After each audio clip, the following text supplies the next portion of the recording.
Bonjour, bienvenue sur la chaîne. Aujourd'hui, je vous explique mensonge ou vérité, comment savoir si quelqu'un ment, en particulier quelqu'un des médias, journalistes, politiques, surtout les télévisions en fait, ça marche très bien pour tout ce qui est télévision. Ça peut marcher aussi dans votre entourage.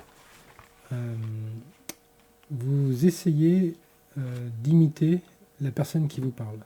Vous reproduisez les mots, les intonations, la vitesse, la variation, et même la gestuelle.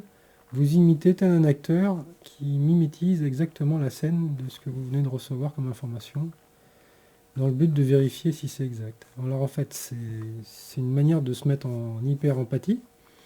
Et quand vous avez fait cet exercice-là, vous vous posez la question, si moi je parlais de cette manière-là, ce serait dans quel but? Quelles seraient mes intentions? Et à partir de là, vous allez avoir tout de suite la réponse.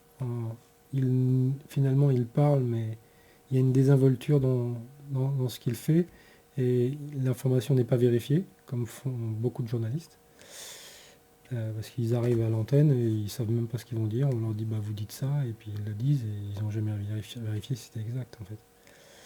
Et il y a aussi les politiques qui, eux, adoptent des manières de parler qui sont pas naturelles en fait, qui sont très caricaturales, et quand vous les reproduisez, vous vous rendez compte que finalement c'est de la tromperie et du mensonge, et de la séduction.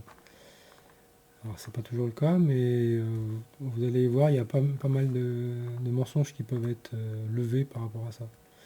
Et ça vous permettra, soit vous d'éviter de vous faire tromper, de croire en des choses qui sont non vérifiées ou fausses. Ça vous apportera la clarté. Et franchement, c'est efficace, hein. Vous pouvez même le faire au quotidien, entre vous. Ça marche très bien quand il y a des attitudes particulières, caricaturales. Là, c'est là que vous voyez que il y a parfois sur ça peut marcher presque pour tout, mais ça peut être plus difficile dans le cas pratique de la vie courante.